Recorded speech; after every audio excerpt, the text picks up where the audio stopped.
আপনার যে অভিজ্ঞতা, মমতা বন্দ্যোপাধ্যায়ের উপস্থিতিতে ওই বৈঠকের কথা বললেন।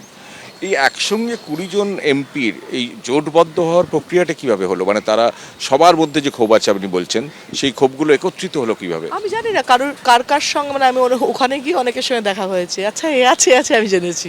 সত্যি কথা, মানে আমি অনেককেই জানতাম না যে ও এরকম। শুনছি হয়তো আমাদের নিজেদের মধ্যে কথা হচ্ছে, ও আসবে এরকম।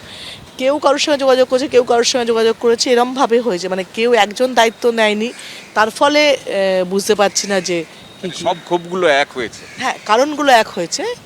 কারণগুলো নানা রকম কারণের মধ্যে একটা, এবং সবথেকে বড় কারণ হচ্ছে এই মুহূর্তে দলের যা সিচুয়েশন, এবং ৫ বছর তো নিঃসন্দেহে এই সরকার থাকবে। তো এই সরকারের সময় কাজ করতে গেলে এই সরকারের সঙ্গে কাজ করতে হবে।